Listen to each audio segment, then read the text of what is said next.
To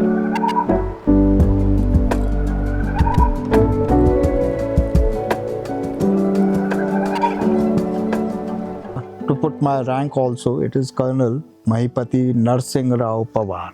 Narsingh Rao is my father's name in our Maratha community to which I belong. We put the father's name as the middle name. See, I was in the Territorial Army. So my commissioned service is about commissioned in 89. I retired in 2012, so about 23 years. And but actual physical service has been about 15 years. It is people who are, well settled otherwise, but who want to give their bit to the nation by serving the army. They generally volunteer.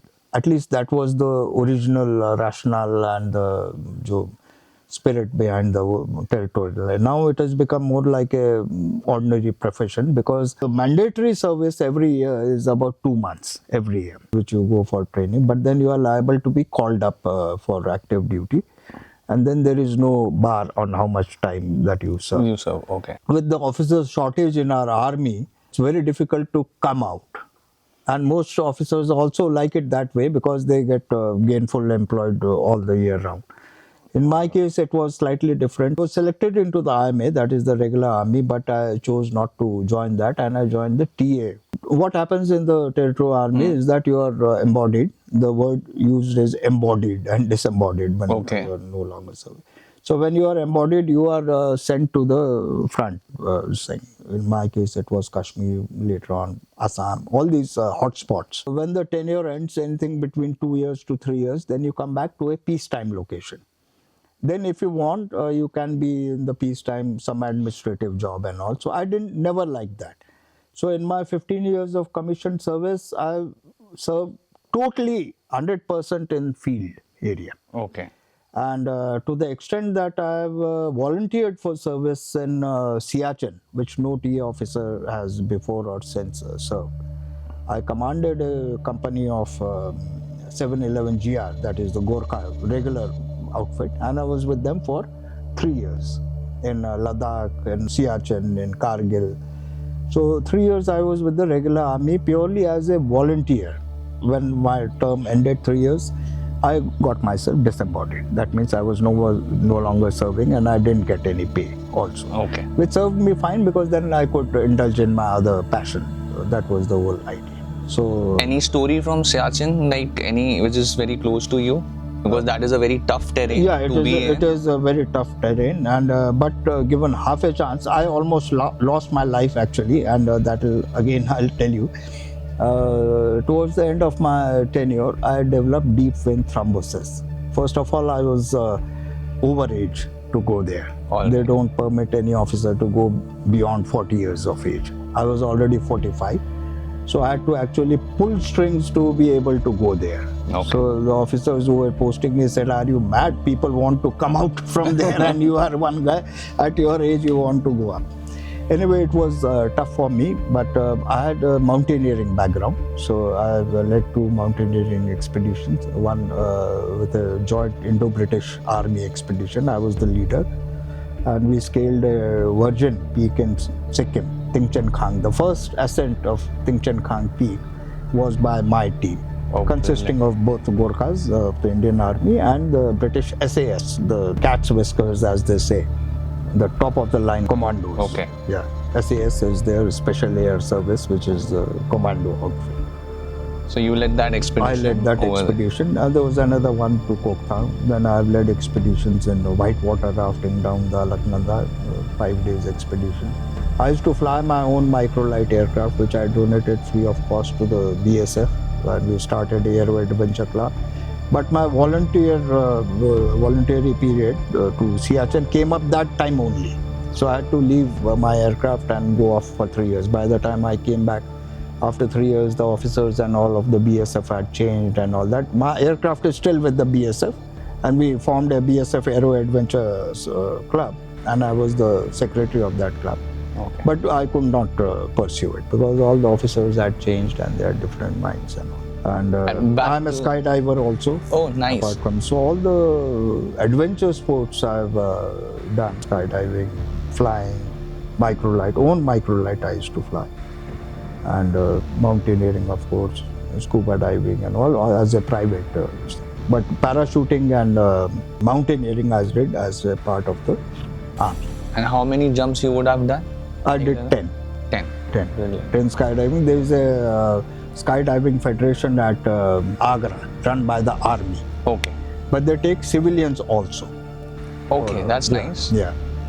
But now it has folded up because the aircraft they were flying was a Otter, which is a very, very old aircraft which ran on avgas, which is a special high octane petrol, which is no longer available because all modern aircraft, whether it's turboprop or jet engine, fly on refined kerosene. Refined kerosene. Yeah. Back to, sir, the situation in Siachen. You were discussing about So that deep vein thrombosis was there, and I was like I told you, I was already 45 years old. Another young officer, I still remember, Lieutenant Joshi, who was first commissioned there, and he was barely, I think, 22 or thereabouts. We both developed, and because of bad weather, the rescue chopper couldn't come up. Okay. So the 7 days that we were there, it was hell. My foot had swollen double the size. And the thing which was stuck in my mind is that in the Siachen, you don't have toilets or anything. It's just a hole in the glacier, in solid sheet of ice. There is this thing, and there's a small kanat 3 by 3 feet. So you have to do your job quickly. Because otherwise your ass will freeze and come out. But since I had this leg issue, I had to squat on the ice itself, with my legs sitting, coming out on the ice. So, जो चीज 5 second मिलते थे वो I had to be certain कि निकले. So 2 दिन में जाते ही नहीं था. So that I could finish it off in one go. Put on one course. So that was terrible. But reminiscing those times, given half a chance, my doctor said you can't go high altitude because there is something genetically at fault, deep vein thrombosis. Okay. So, but given half a chance, I'll still go. That was the finest time of my life. That was so beautiful, absolutely beautiful in the sense that there's nobody there, no human occupant, no human presence, no animals either. But during migratory periods, once I got up at 2 in the morning, and I found thousands of migratory birds flapping around in the ice. Okay. So I was wondering what has happened to them. Then I sort of thought over it, and it seems that they were migrating back to either from here to closer northern climb or coming down to India. There must have been some unusual temperature. With the result, they must have frozen in flight and fallen. So the whole ice field was literally this thing with flapping birds. So that was one. Otherwise, there was no wild animal either there. But slightly lower down, where the battalion headquarters was, we had this Kumar post. There we had a lot of wildlife, ibexes specifically. Okay. Lot of ibex, but in the upper post, my post was at 18,000 feet, and there was nothing. Living at 18,000 feet is very tough. And 3 months, because above 3 months, permanent physiological changes take place. You're not supposed to stay. So the tenure is for 3 months. 6 months is training, and 3 months is training on the northern glacier where I was posted. In the central and middle lower glacier, it is 6 months tenure. But it's a big salute to you, sir, for serving the country, really and your stories is really inspiring us. This is really a pinnacle of my life thing, and I had this opportunity to serve my nation. We as being civilians can't even imagine being at 18,000 feet, and the way you told your story about taking a dump. It is no, I haven't completed the story. Yeah. So the weather cleared and the chopper came. Me and that young lieutenant, we both tried to go to the hobbling. This thing. I don't know whether you know deep vein thrombosis. You have blood clot somewhere in the leg, and if that gets dislodged, and then it lodges itself in the brain or the lungs, then it's a matter of seconds. So I made it, a 45-year-old, but a 21-year-old, he collapsed and died on the helipad. It was so sad. And a young man in the prime of his life just dead. But what do you think, sir? Why, like at 45, you were able to make Matter it, of luck, and being just a 21, matter of chance. There is nothing particular strong about me or anything. it's just about the body. It's His just body no. reacted. It's more of chance because I also had the clot. He also had the clot.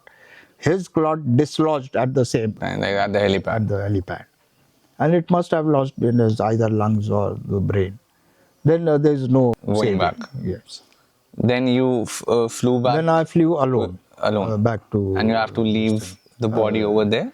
No, it was subsequently brought back. Brought No, back, we yeah. don't leave any Yeah, exactly. bodies. Yes, yes. Our army is known for Yes, that also. yes. We don't leave our dead behind. So big salute to you, sir, for serving our nation. Well, I'll say I was lucky. And then what has led to all this, when I spent 6 months in the hospital, first in the advanced, and then Chandigarh, then R&R in Delhi. So 6 months I kept on thinking as to what do I really want to do in life. Because earlier what happens, in the army, at least that was my case, when there is firing and things like that, you always feel the bullet will hit the guy next to you. It will never hit you. Okay. But then I realized I'm also mortal, that death will come. यानी नहीं तो खुद की mortality, one doesn't think about it. Right, right. I'm sure you also think कि अब मरेंगे जब देखेंगे तब होगा कब आएगा. But I faced death I saw death face to face. So there was an urgency. कि what do I want to do? Because otherwise I might just die. Not only because of my Siachen tenure, but Normally, ordinary, right. mundane death. So that brought seriousness to what I want to do. And I came up with the answer that I want to be close to nature, wildlife. I already had an interest before this revelation, this thing. But I realized that I want to be close to nature and try to help nature in whatever way it is possible. So I went back and I sold off my considerable land holding, ancestral farms and all. And I invested in all these parcels in the major national parks of India and abroad also. So all the money has come from my ancestral farm holdings. Okay. And so after 6 months, sorry to cut you, sir, after 6 months of being in hospital, yeah, then that was your retirement, or you retired? No. After that, I served. This was in 2002 when I was discharged from the hospital. But I retired in 2012. So I served for 10 more years. Okay. But I took more and more. My period of service was, I tried to curtail. Okay. And there is a thing in the TA called the SUL. On medical grounds, you can put in only a minimum of 15 days per year also. Okay. So, and I had a valid reason because I had just come out. So, not to serve too long in the army. I used to put in for 6 years, I put in only 15 days in a year. All right. Then after that, I said, I approached the TA headquarters and I said, I want to be posted to, I told them, okay, I've got only 3 years of service left and I want to be posted to Assam, Kokrajhar, which was the hotbed of militancy that time. So again, they said, what kind of a man you are? People want to come out and you want to be placed in Assam. Why don't you look for a home posting somewhere in Sagar or some place where there is a TA battalion? I said, no, I want to experience. So I went there and then again, I don't know how, because I had never cared about my career or anything. But when the selection came up, I was one of the out of 13 officers who made it to the rank of full colonel. Okay. I was one, and I got command of battalion, a TA battalion, which was the ecological TA battalion based in Kokrajhar. Kokrajhar, like I told you. Yes. So you went to Assam at 57 years of. No, I retired in the age of 54. One retires. So I went there at age of 51. 51. Yeah. Okay. So, and over there, I think you had a Guinness Book of World Record on your name too. Our job was that. And the day before I retired, actually, the forest, we worked on it for quite some time. The forest department, we had a very outstanding, who is now high up on the forest hierarchy in Assam, one Dr. Ramesh. And we used to gel with each other. He said, let's do something unique. So he suggested, okay, let's try to set up a Guinness Book of World Record. I was all game, yes, said yes, because I enjoyed plantation and being in the jungles and all. So we set up a Guinness Book of World Record. The record said that in a block of 1 hour with 100 men, the maximum number of plantation, which should survive for 3 months minimum. Okay. So our figure came to some 46,000 or thereabout. Oh, brilliant. Yeah, so in 1 hour with 100 men and 1 hour, 46,000 So plants in you'd 100 men. be quite incredulous as to how is that possible. But there is a trick to it. Okay. The Guinness Book allows prior preparation of the land. So we had plowed the whole field, and the plants were placed just next to where we intended to plant it. Okay. So I divided the 100 men into 2 rows of 50-50 each. The first row would just dig, which was already soft. Soft. And the second row would just plant it and tamp it down with the feet. All right. So that is how, and it worked like a conveyor belt. Conveyor belt series of rows. So that is how we managed 46,000. Now that has also been broken. It is Okay, no that has longer also been there in broken. my name, but if you look up the records in some time in 2012. Okay. 2012. Just the day before I retired. So I set up this Guinness Book of World Record. So after your retirement, we are sitting at this beautiful place of yours. Yeah. So tell us something about this particular place area. Yeah. See, this particular place I had acquired earlier, about 20 years back. Okay. So I started planting before I started the construction. Construction, because I didn't have the money, it has started maybe 15 years earlier. But the first 5 years I devoted totally to plantation. And when the construction came up, I took care that not a single plant is damaged because of the construction. Okay. I prefer to shift the construction layout. foundation, Yeah. rather than disturb even. Like for example, you see these plants here coming out of the hole. Yeah, we saw it in the entire property. These are all 20-year-old. This teak tree is 20. This has been lopped off by langurs. Okay. So this is not growing, but otherwise this amla is also 20 years old. This is continuously chewed by the langurs here. All right. But I don't mind that one also. I don't mind, after all it's their area. We are the intruders. So it's for them. Not only amla, I have planted a lot of fruit trees. Nibu hai, jampal hai. Example. How many trees would have been planted over I think in around this area? 10,000 of all types. And Bamboos. Bamboo is my special weakness. I have probably the best collection of bamboo in India. I have collected rare bamboos. Each bamboo has cost me about 70,000, 80,000. One bamboo from Florida, the rare ones. It's a triple hybrid developed in China. So I got it. Those all are growing in my... okay, now out of this Guinness book, the government allotted me 1 hectare of land. So they asked me, where you want. Okay. In Bodoland, nobody can... Kokrajhar is in Bodoland. Achha. So nobody can, outsider can't buy lands there. So they wanted to allot me in recognition of this Guinness book. Guinness Book of World. So I said, give me close to a wild area.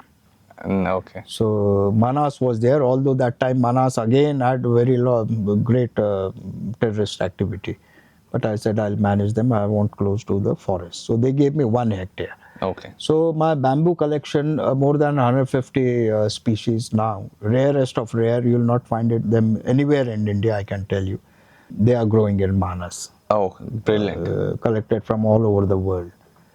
From Thailand, from Florida, even from UK I had got, but they didn't survive because they are all temperate bamboos Okay. in UK. But Florida, Thailand, Indonesia, those places I do get my bamboos from. Okay. So That's brilliant. That is it. So bamboo. So I was saying bamboo. You will find a lot of them here. Yeah, there are a lot of bamboos in this premises. Bamboos, And- I have not planted any except the one next to the pond there, which is one Dendrocalamus giganteus, which is the world's biggest bamboo. But it hasn't grown to its full size here because of environmental limitations. And there is one black bamboo from Thailand. But the rest of them are Dendrocalamus strictus, which is the local ones. bamboo. Okay. I've tried to plant only local ones here, the teak, the amla, which naturally grows in the forest. No exotic species. No exotic species. What would be the land area, sir? This? I have about 20 acres. So you have planted 10,000 plants in 20 acres. 20 acres. Yes. Brilliant. In fact, there is one, I don't know whether they would have showed you or not. There is one creeper, a very rare creeper, Belia pallas. Now, you know pallas, no? Pallas is I've seen flame of the flowers. forest. Yes. It's a very common tree. Very common tree. Very common tree, which has orange flowers, brilliant orange. But there is a very, very rare creeping pallas, which is the Butea superba. The normal is Butea frondosa and there is Butea superba. So I was so lucky and I was so surprised to find one growing on my land only. Okay. And it was just lying sprawled on the ground because there was nothing for it to climb on. There were no trees, nothing. Right. So I built a gazebo only for it to climb. And so now the gazebo is there, and during season, that is March approximately, the flowers are out. Yes, orange flowers. It's a creeper. Okay. Butea superba. Brilliant.